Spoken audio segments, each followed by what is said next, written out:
Listo, profe. Ok, lo primero es que no se llama toxocariasis nunca. Toxocariasis es la enfermedad del perro, ¿ok? Vamos a ponerlo así para que les quede bien clarísimo. El Toxocara, el género Toxocara es un ascaris de animales, ¿ok? Particularmente, bueno, dependiendo de la especie, de gatos y de perros, ¿ok? Entonces, la enfermedad en el humano se llama larva migrans visceral y larva migrans ocular, ¿ok? Visceral cuando afecta vísceras en el humano, ocular cuando afecta el ojo en el humano. Y eso, así se llama la enfermedad en el humano. Entonces, es una geohelmintiasis de animales que tiene gran importancia en salud pública. Déjame quitar esto.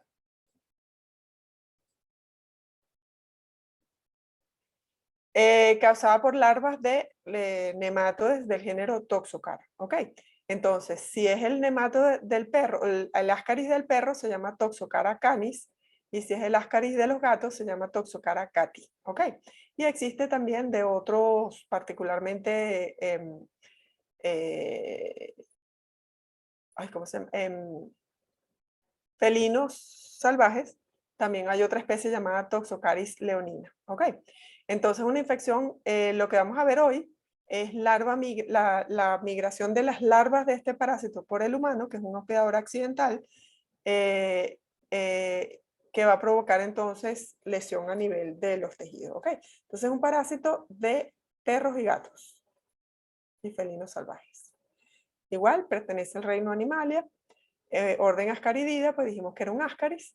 La diferencia es que va a formar parte de la familia Toxocaridae, género Toxocara, y tenemos por lo menos 3 especies: Toxocara canis, Toxocara cati y Toxocara leonina. Y bueno, se da por contacto estrecho con animales, particularmente cachorros. Entonces la distribución es cosmopolita, está en todas partes del mundo, es una zoonosis porque es una enfermedad de animales. El humano es un hospedador accidental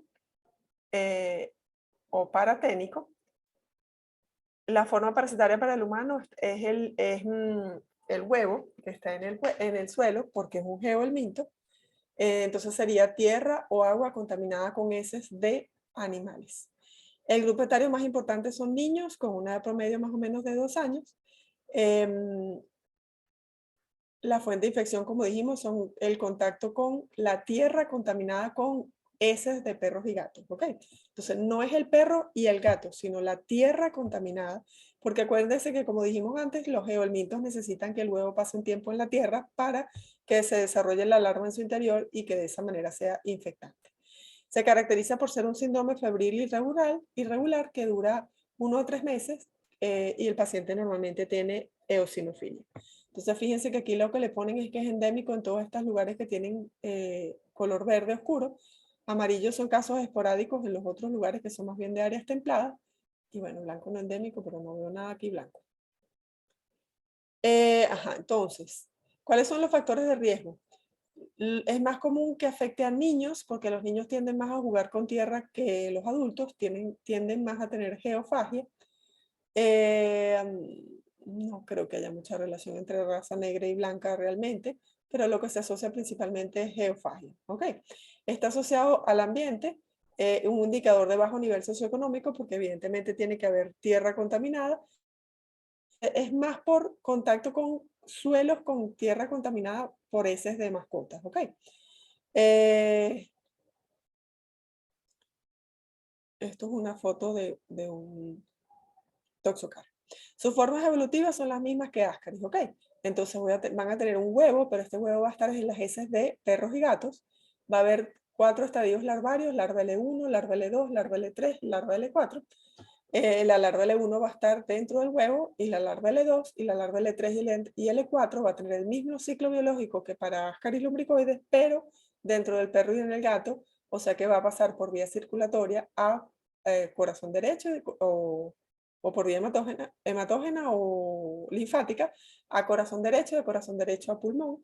De ahí se forma entonces la muda de la cutícula, va a ascender por vía respiratoria, ser deglutido, pasar a intestino delgado, y a nivel de yeyuno se va a desarrollar el ascaris en el yeyuno del perro, si es Toxocara canis, o en el yeyuno del gato, si es Toxocara catis.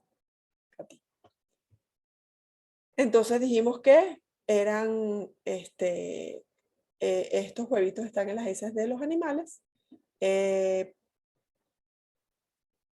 Lo importante es que sepan eso, que cuando uno habla de este parásito hay que hablar de las heces del animal y no del humano. A ver, su forma evolutiva infectante entonces va a ser un huevo que en su interior tiene una larva L2, ¿ok? Creo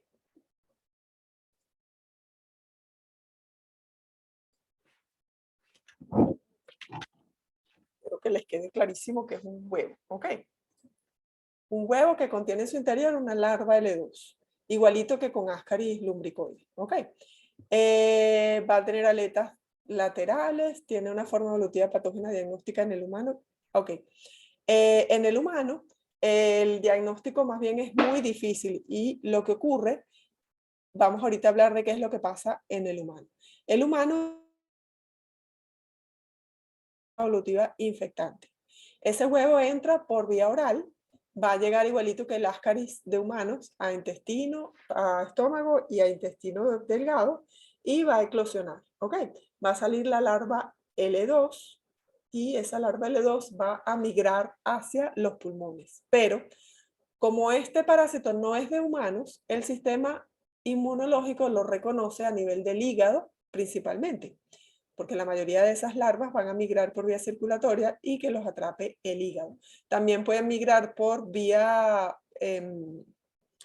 linfática y van a llegar a pulmón. Y entonces lo que ocurre en estos tejidos es que esa larva L3 que migró hasta esos órganos se va a encapsular y se forma un granuloma alrededor de esta larva L3, como lo ven aquí. Aquí está la larva L3 y alrededor de esa larva hay un infiltrado celular que va a la larga a formar un granuloma para destruir a esta larva. ¿Ok? Y hasta ahí llega el proceso del parásito dentro del humano. El detalle es que esto dura más o menos 1 a 3 meses en ocurrir y que entonces, bueno, dependiendo de la carga parasitaria, el número de granulomas o de larvas que penetren, va a haber mayor probabilidad de que el paciente sea sintomático o no, que va a ser secundario al inóculo. ¿Ok? Entonces, vamos a tener como forma... no. El adulto, dijimos que estaba en el hospedador definitivo, que son perros y gatos, dependiendo de la especie. La transmisión, puede haber transmisión incluso en animales transplacentarias, solamente en perros gestantes, y las hembras ponen hasta 200.000 huevos al día. Igual que como dijimos con Ascaris, pero en este caso, fíjense que los labios son más prominentes, pero eso no es nada que nos importe mucho. Y se habla de unas aletas cervicales diferenciadas como las de enterobios, eso no lo había leído antes. El macho mide más o menos 7 centímetros de largo, la hembra mide más o menos 12 centímetros de largo. Esto es por 3 milímetros, no centímetros de ancho. ¿Ok? Fíjense que aquí son delgaditos. Y igual que con Ascaris, el grosor del parásito y el largo va a depender de la carga parasitaria. Si hay muchos, van a ser delgados y largos, y no tan largos. Y si hay pocos, van a ser gordos y largos. O sea, mientras más solitarios estén, mayor tamaño desarrollan. Los machos pueden irse, tienen un apéndice caudal digitiforme. Igual son como todos los demás, incurvados como esto que está acá. Así se reconoce un macho porque la extremidad caudal está enrollada ventralmente. Y las hembras tienen la vulva en la porción anterior, entre el primero y el segundo tercio del parásito. Como dijimos, son parásitos de perros, Toxocara canis, y del gato, Toxocara cati. ¿Ok? Y de felinos salvajes, Toxocara leonina. Entonces, hay transmisión también transplacentaria para los perritos. Ok, entonces, es un parásito de perro, o sea que el hospedador definitivo es un perro, para Toxocara canis. En un mes se completa el ciclo biológico, los huevos necesitan 2 a 3 semanas en tierra para que desarrollen la forma larvada, que sea un huevo larvado. con condiciones de humedad y temperatura alrededor de 27, 30 grados centígrados, y los cachorros tienden a tener mayor carga parasitaria y son los responsables de, los principales responsables de que haya transmisión al humano o a otros perros. El humano es un hospedador accidental o paraténico. Se inicia con la ingesta de los huevos liberados por hospedadores definitivos, es decir, por ingesta de tierra contaminadas con estos huevos ya infectantes. El humano no alberga ninguna otra forma parasitaria que no sea la larva L2, L3 que vaya hacia el hígado, y el mecanismo de transmisión es por vía oral, como habíamos dicho antes. Evidentemente que va a haber contacto con el animal, pero no es el contacto directo con el animal lo que produce la enfermedad, sino que este cachorrito va a defecar en el jardín donde este niño juega, y al tener contacto con la tierra en el jardín, o que el perrito se revuelque en la tierra que tenía las heces, y que entonces los huevos ya infectantes estén en el pelo del perrito, sea lo que contamine al humano. Entonces es más común, o sea, las cargas parasitarias son mayores en los perros más chiquiticos, ¿ok? Entonces fíjense que normalmente los perros a los 6 meses ya están desparasitados, por eso es que las cargas parasitarias en los perros mayores de 6 meses tienden a ser mucho menores. Mientras que en los cachorros menores de 6 meses, que apenas están empezando y no se pueden a veces ni desparasitar porque todavía son muy chiquitos, tienen mayores excreción de huevos y por ende son la principal fuente de infección. Como dijimos, el ciclo biológico, igualito que las caries en el humano, lo que va a ocurrir es que el perro ingiere el huevo larvado y va entonces a desarrollarse, va a pasar de intestino a pulmón, de pulmón a ser deglutido, llegar otra vez al ayuno y se forman machos y hembras que copulan y van a excretar la forma parasitaria infectante que dijimos que era un huevo no embrionado, pero que ya es fértil, que necesita la tierra para producir la forma parasitaria infectante. ¿Ok? Y bueno, se consideran a los ratones y incluso, fíjense que aquí están las lombrices de tierra como vectores mecánicos de este parásito. O sea, porque va a estar en la cola, en el pelo, o lo que ingiera de tierra la lombriz de tierra, y que entonces si el humano o los animales consumen estos animales, se infecten nuevamente. Entonces, esto es se ve complicado, pero es lo mismo que ya dijimos. Lo bueno es que tienen un resumen escrito de qué es lo que ocurre. Ingestión de un huevo ya larvado, pero la forma parasitaria infectante es un huevo que tiene una larva L2 que va a entrar por la vía oral, de ahí va a penetrar la pared y llega a hígado o pulmón por la circulación. En los cachorros de menos de 5 semanas, migración hacia corazón derecho. Esto está muy complicado, ya se los expliqué. Corazón derecho, pulmón, de pulmón entonces pasa a nivel de los alvéolos al interior de los alvéolos, por ahí sube, muda de L2 a L3. Estamos hablando de que esto ocurre es en el hospedador definitivo, que sería el perro o el gato.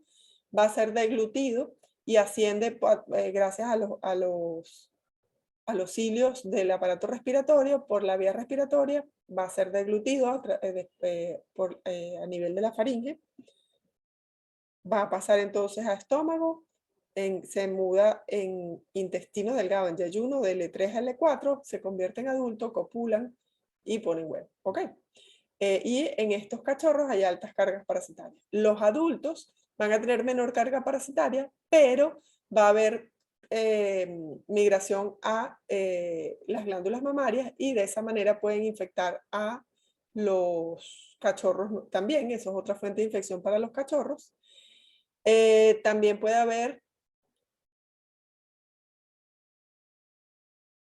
migración transplacentaria y que pasen directo a pulmón del cachorro, o que estén en forma latente en el ratón y que entonces que esa forma latente que se llama hospedador paraténico ocurra una migración somática y se disemine por vía periférica, se enquista, y cuando el perro se come al ratón, esa larva L2 vuelve a ser activa y se transforma y sigue su ciclo biológico. ¿Ok? Entonces, se sabe por los países templados que estos parásitos pueden llegar a mantenerse en forma latente en los tejidos y que entonces se active nuevamente durante, eso particularmente en los países que tienen estaciones. Y que entonces, como a ese parásito no le interesa que se excreten los huevos durante el invierno porque se van no va a poder continuar su ciclo biológico, porque necesita temperaturas de 28 o 30 grados. Entonces tiene este proceso que se llama permanecer en el tejido como una forma latente y volverse a activar posteriormente. Y eso es lo que se llama un parásito que tiene paraténico. ¿Ok? Un hospedador paraténico que tiene una larva latente. Esto es lo mismo, no lo voy a repetir. En los gaticos, nosotros no somos veterinarios, así que no nos interesa mucho. Lo importante es que es igual que un Ascaris y produce más o menos lo mismo. No está demostrado que haya, fíjense que aquí no nombran que haya transmisión transplacentaria. Probablemente no lo haya o no se ha descubierto. Y bueno, pues entonces tenemos que en el humano lo que va a ocurrir es que tenemos al hospedador definitivo, que nosotros entramos en contacto con los huevos larvados, que ya son infectantes por contaminación de la tierra que contamina las aguas o que contamine la tierra del hogar de la persona. Se ingieren los huevos, estos huevos, como dijimos, van a eclosionar y van a salir las larvas L2. Esas larvas L2 van a ir por la circulación hacia hígado o por el conducto torácico hacia corazón derecho y de ahí a pulmón o de hígado a pulmón. Puede llegar incluso a sistema nervioso central, hígado, pulmón. Y lo que hablábamos de que había una manifestación clínica que era una presentación clínica que era larva migrans ocular, que es cuando esas larvas logran llegar a la a la retina del ojo. ¿Ok? Ya lo vamos a ver. Entonces, puede haber migración de esas larvas a cualquier parte del cuerpo. La diferencia, cuando migra al ojo se llama larva migrans ocular, cuando migra a cualquier víscera se llama larva migrans visceral. Entonces puede estar en sistema nervioso central, puede estar en pulmones, puede estar en corazón, puede estar en hígado, puede estar en riñón. Pero las manifestaciones clínicas en estos órganos van a depender de la carga parasitaria. Si la carga parasitaria es baja, va a ser totalmente asintomático. Si la carga parasitaria es alta, va a haber clínica. En el caso de larva migrans ocular, por el contrario, como el ojo es más pequeño, una sola larva que esté mal ubicada, como por ejemplo que se aloje a nivel de la mácula, va a producir mucho daño. Y además de eso, también puede la inflamación a nivel entre la coroides y la retina, también puede producir desprendimiento de retina y pues produce ceguera. Entonces, menos larvas o pocas larvas pueden producir muchos síntomas a nivel ocular. Y es el mismo caso del sistema nervioso central, por más pequeños que sean, a veces las inflamaciones que se ocurren a nivel del sistema nervioso central tienen implicaciones importantes. Entonces, las larvas se quedan atrapadas en el hígado o en cualquier otro órgano y se produce la reacción inflamatoria en cualquiera de estos órganos, que son la reacción inflamatoria es la que produce los síntomas como tales. Entonces, pues evidentemente el lugar de riesgo es más común en niños y el lugar mayor de riesgo es áreas de juego en donde no haya separación entre el espacio de los animales y el espacio donde juegan los animales y el espacio donde juegan los niños. Ok, entonces, en estos pacientes, en esta enfermedad nunca va a haber autoinfección porque son geohelmintos, ¿ok? ¿Se acuerdan que lo nombramos que estos pacientes, siempre necesitan la tierra para que se desarrolle la forma parasitaria infectante? Entonces, puede haber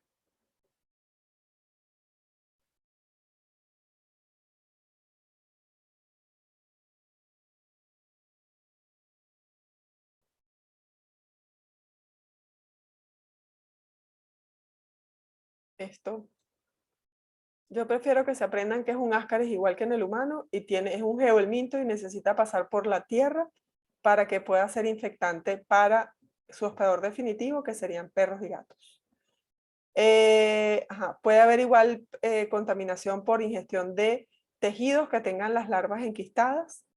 Fíjense que aquí nombran ratones, pollos, lombrices y cucarachas que pueden albergar larvas L2 que se activan cuando el perro o el gato ingieren alguno de estos animales. La transmisión prenatal o transplacentaria puede ocurrir en el perro, pero no está descrita en el gato, y transmamaria tanto en el perro como en el gato por paso de la larva L2 o L3 a través de la glándula mamaria. La patogenia, bueno, lo que va a ocurrir en el humano es que tanto en el hígado como en pulmón lo que se va a formar es un granuloma alrededor de la larva y la clínica va a ser secundaria a la cantidad de granulomas que se forme en estos tejidos. ¿Por qué? Porque un solo granuloma que es microscópico no va a producir, o sea, tienes el resto del hígado para que siga produciendo, ejerciendo su función de hígado. Igualito en el pulmón, o sea, un granuloma no me va a producir disnea.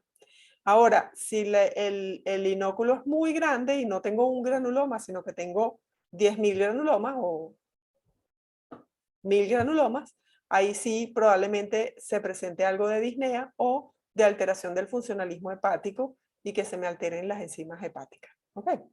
Entonces, va a haber, en ese granuloma va a haber migración de polimorfonucleares, eosinófilos y neutrófilos. Neutrófilos y polimorfonucleares es más o menos lo mismo. Va a haber células epitelioides, va a haber fibroblastos, células gigantes y plasmáticas y se forma un granuloma eosinofílico porque estamos hablando de un helminto. Entonces va a haber focos de necrosis con lesiones miliares y lesiones cutáneas. Puede haber lesiones cutáneas si hubo migraciones erráticas hacia piel o incluso están descritas hacia vejiga. Si ocurre a nivel de pulmón es lo mismo, o sea, se produce un efecto, esto es en el animal, en el humano no, que se produzca la migración hacia el alvéolo. En el caso en el humano, lo que se va a producir son atrapamiento de larvas con formación de un granuloma eosinofílico a nivel pulmonar. Si son muchos, va a producir una lesión de tipo asmatiforme o una crisis asmática debido a presencia de inflamación a nivel del pulmón.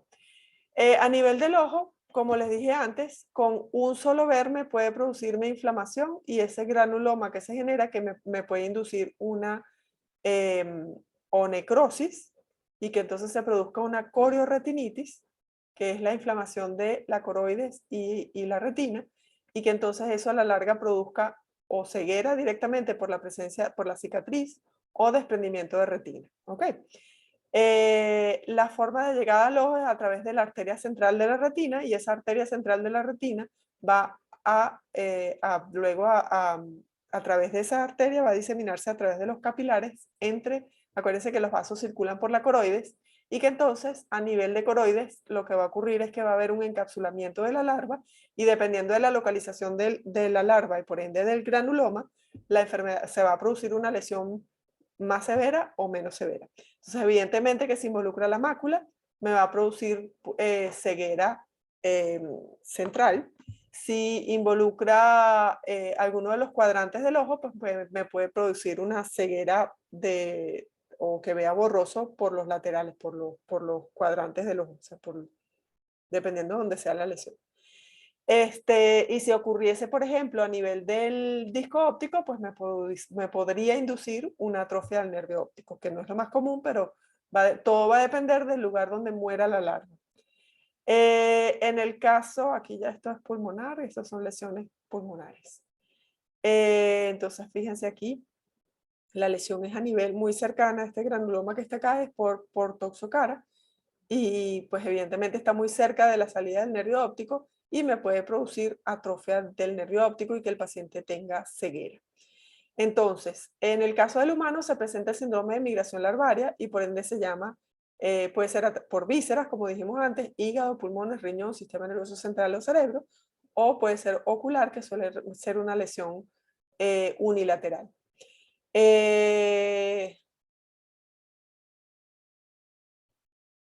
¿Qué síntomas? Estos son los síntomas en el animalito. El perrito puede ser asintomático o tener pérdida de peso, pelaje opaco, anemia, vómitos, diarrea o estreñimiento. Puede ser también ovillos ascaridianos. Sí, toxocarianos. El humano, como dijimos, es accidental o paraténico. O sea que el humano también puede tener larvas latentes, pero no continúa en el ciclo biológico. Y la clínica va a ser dependiente del número de huevos infectantes que haya ingerido, del lugar, del tejido que haya sido afectado y la duración de lo que tarde el cuerpo humano en eliminar el parásito. Entonces, la forma hepática, que sería larva migrans visceral hepática, se produce una fiebre o febrícula con adenitis cervical, puede haber artralgias reactivas, puede haber manifestaciones cutáneas por migración de las larvas también a piel, con eczema, urticaria o generados por un estatus eosinofílico, con erupciones pruriginosas, eritema en extremidades, puede haber anorexia, astenia, irritabilidad. El paciente presenta eosinofilia, que puede ser incluso hasta más de 15%, porque la exposición antigénica ocurre en los tejidos, y mientras ocurre en los tejidos y es por mucho tiempo, porque es el lugar donde va a quedar atrapada la larva, se produce mayor eosinofilia. O sea que podría llegar a ser hasta hipereosinofilia. Produce una hepatomegalia no dolorosa, normalmente, con pruebas hepáticas normales si el número de granulomas es pequeño, pero puede llegar a alterar y producir, las pruebas hepáticas son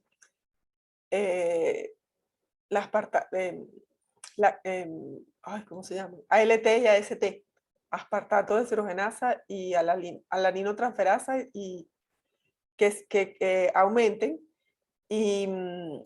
pero para eso tendría que haber una infección masiva, ¿ok? Y podría acompañarse de dolor abdominal, pero solo en casos de alta carga parasitaria.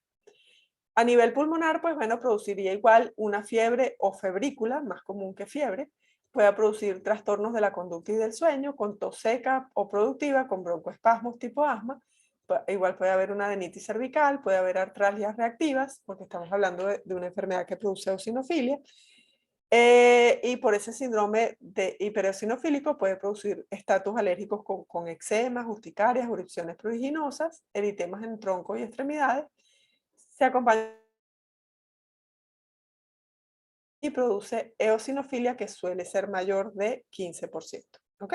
Entonces, si hablamos de larva migrans visceral pulmonar, lo principal es que hablemos de que tiene que haber, a juro, síntomas de piel, ¿okay? de pulmón. Entonces tiene que estar, cuando ustedes si uno les pide que lo describan, tienen que hablar de que el paciente tiene una tos seca o productiva con disnea por broncoespasmo, y que el paciente tiene fiebre y que tiene eosinofilia. ¿Ok? Eso es lo más importante tanto en la hepática, que vendríamos a hablar es más bien de las manifestaciones, la hepatomegalia, y en pulmón la presencia de tos y disnea, con eosinofilia y fiebre. En el ojo, entonces, como dijimos, entra por la arteria central de la retina, y dependiendo del lugar donde la atrape el sistema inmunológico, se va a formar un granuloma, y ese granuloma es el que produce la lesión. Entonces, el lugar donde se forma, que es por donde migran los vasos, que es entre coroides y retina, ese granuloma va a producir necrosis y se llama corioretinitis. Itis significa inflamación, corio es de coroides y retina es de retina, retinitis, corioretinitis o retinocoroiditis, y produce esa enfermedad. O sea, eso es lo que significa, o sea, la formación del granuloma o una inflamación a nivel entre la coroides y la retina, que si es muy grande, porque que haya más de una larva y que se formen varios granulomas, puede producir desprendimiento de retina y ceguera, o que afecte la mácula y produce entonces ceguera en tubo, o a nivel del nervio óptico, que produzca atrofia del nervio óptico. Ok, dependiendo de la localización, pues bueno, dentro de las cosas que puede, como dijimos, la lesión es unilateral, normalmente afecta a niños más o menos de 7 años, con pérdida de la agudeza visual, dependiendo de la localización. Puede haber opacidad del humor vitro, con desprendimiento de retina. Puede haber estrabismo, dependiendo, pues si hay ceguera, el ojo, cualquier ojo ciego, si es unilateral, termina produciéndose falla de la estimulación visual y eso hace que los músculos se pongan flojos y que haya estrabismo. Puede haber leucocoria o pupila blanca, pero para que eso ocurra tiene que haber una lesión muy grande. Y en este caso la eosinofilia puede no ser significativa si solamente hay larvas a nivel ocular. Si hay larvas a nivel de otros tejidos, claro que va a haber eosinofilia. Esto no es toxocariasis. Ok, entonces las lesiones más importantes va a ser un granuloma a nivel del polo posterior porque produce desprendimiento de retina, granulomas periféricos igual, y endoftalmitis, la inflamación que se produce por la endoftalmitis. Ok. Y como dijimos, puede haber múltiples localizaciones de esa larva donde lo atrape el sistema inmune, es donde va a producir lesiones. Entonces, como ven aquí, si es a nivel de coroides, y entre coroides y retina va a producir corioretinitis. Si es a nivel del cuerpo ciliar, va a producir iridociclitis. Si es a nivel del humor vítreo cercano al cristalino, va a producir catarata, y así sucesivamente. ¿Ok? Este es el granuloma que podría observarse cuando hay altas cargas parasitarias. Todo esto es parte del granuloma. Y bueno, y dependiendo del tamaño, como dijimos, que produzca otros síntomas.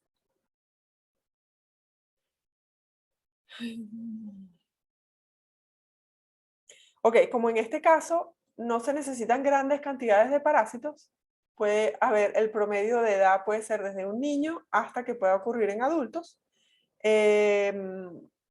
Puede ser asintomático, pero puede ser también que produzca mucho daño, que produzca ceguera, que es lo que es incapacitante. ¿Ok?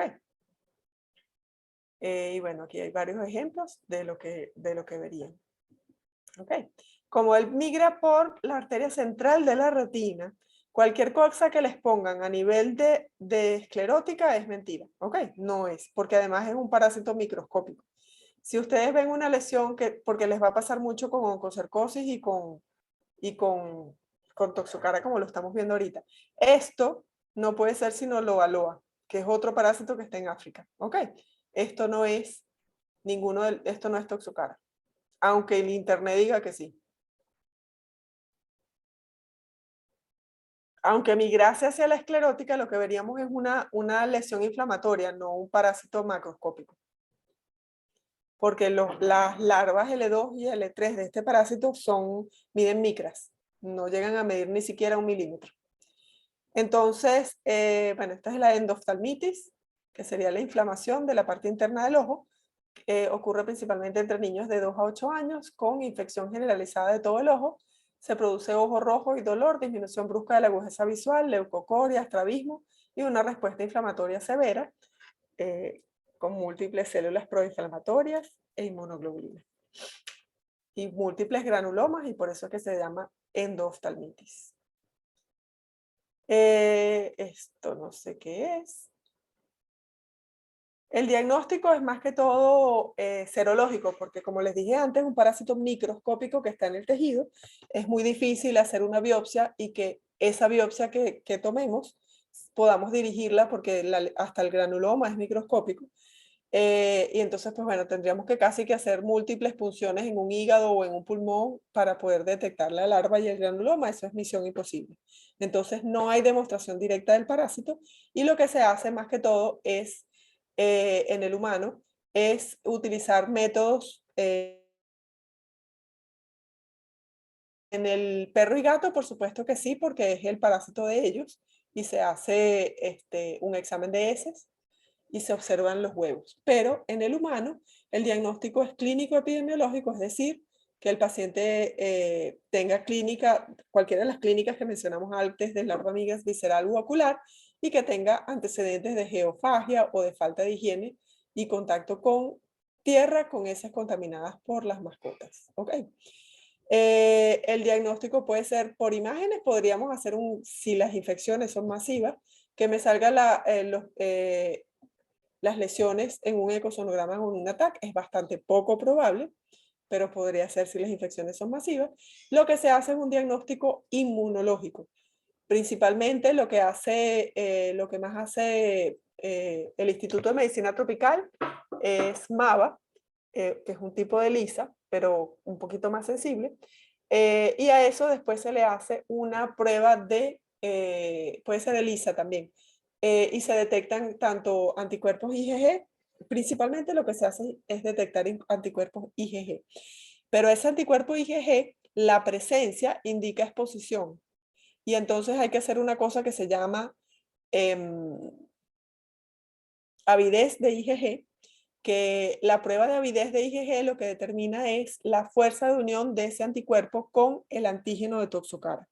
Si la fuerza es alta, significa que los anticuerpos tienen alta especificidad. Y para que un anticuerpo tenga alta especificidad, tiene que ser monoclonal, producto de la aparición ya de anticuerpos específicos después de la infección. Cuando la avidez es baja, que sería el indicativo de infección aguda, es porque estamos en una fase de infección temprana en donde hay una respuesta humoral que es policlonal, ¿ok? Y todavía la respuesta, hay una activación policlonal de producción de anticuerpos donde todavía no se ha definido, el cuerpo no ha definido cuál es el anticuerpo específico contra ese antígeno y por ende la avidez es baja porque hay múltiples anticuerpos con pocos que sean muy específicos, ¿sí? Y eso significa que la avidez va a ser menor de 30%, o sea que menos del 30% de los anticuerpos de esa persona se van a unir al antígeno y hablamos de que el paciente está en fase aguda. Cuando está en fase crónica, va a haber más de un 50% de los anticuerpos que se unan a ese antígeno y significa que ya desarrolló memoria y el anticuerpo que se está multiplicando por las células B que producen los anticuerpos son ya monoclonales porque el paciente ya está en una fase crónica. ¿Ok? Entonces necesito hacer avidez para distinguir si la infección es realmente por Toxocara o si el paciente tiene una fase crónica y lo que está presentando ahorita como clínica es por algún otro virus, parásito, bacteria o lo que sea. ¿Ok?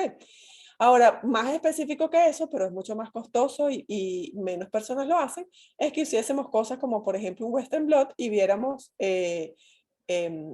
determinadas moléculas con su peso molecular y que de esa manera hiciéramos diagnóstico de la enfermedad. Y no he visto tiras reactivas para Toxocara. Si las existe a nivel internacional, en Venezuela que yo sepa no hay. Para este parásito, existe para otros, pero no para Toxocara, no para este parásito en particular. ¿Cómo hacemos prevención? Buena higiene. Uno, separar los parques de niños, donde juegan los niños, de los lugares donde jueguen los animales. Y por eso es que a nivel mundial hay parques de animales y parques de humanos. ¿Cuál es el problema? Los lugares en donde hay demasiados perros callejeros, como es el caso de nuestro país. En Europa los animales ya tienen chip y se supone que no existen perros callejeros porque todo perro debe tener dueño. Otra cosa, pues bueno, educación de la población de que las heces de los animales, de sus animales, deben recogerlas para que no haya paso mientras no haya diseminación de huevos en el medio ambiente.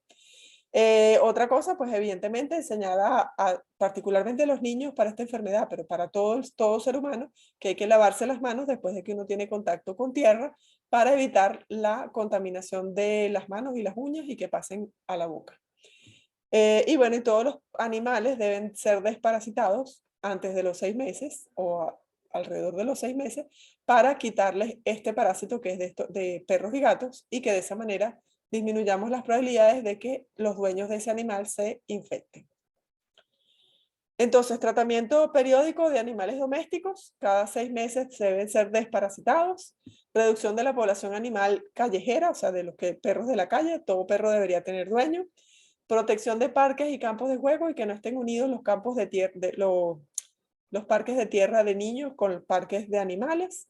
Educación de la población con respecto a cómo cuidar a sus mascotas y a recoger las heces de las mascotas. Adecuada higiene personal, porque el lavado de manos es muy importante, y el cuidado de las uñas y limpieza de las uñas y de las manos. Y bueno, en tratamiento del medio ambiente se podría usar, eliminación de los excrementos de mascotas, exterminación de roedores, y bueno, evidentemente que funcionaría también poner hipoclorito, pero no es lo que más se utilice normalmente. Medidas preventivas, pues lo que dijimos ya anteriormente. Hay que desparasitar particularmente a los cachorros.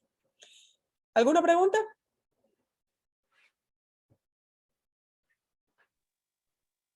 Se durmieron. No, aquí estamos, profe. No, profe, no. Ya los mareé lo suficiente. Bueno, espero que les hayan entendido y que les haya quedado claro. Si tienen alguna pregunta. No, profe, profesora, muy todo buena bien. clase. Sí. Ok. Bueno, profesora, yo tengo una pregunta, pero es de enterobios vermiculares. Lo que pasa es que yo vi la clase grabada y me quedó una duda. No importa, pregunte. Mi pregunta es, ¿cuál sería la forma parasitaria de eliminación de enterobios vermiculares? Él sale como un huevo embrionado, pero en 4 a 6 horas ya se convierte en larvado infectante en las márgenes del ano. Claro, L1. Y después ese huevo L1 es la forma infectante, ¿no? Esa es la forma parasitaria infectante. Y ahí sí hay autoinfección, porque ya es infectante si está en las uñas y te lo comes. Claro, porque además no es un geodelminto, entonces. Exactamente. Claro. Vale, gracias. Perfecto. Eso. De nada. ¿Alguien más tiene alguna otra pregunta? Gracias, profe. Ok. Bueno, Gracias. chicos, gracias a ustedes No. por la paciencia y Gracias, haberme profe. esperado. Espero no cometer el error de tardar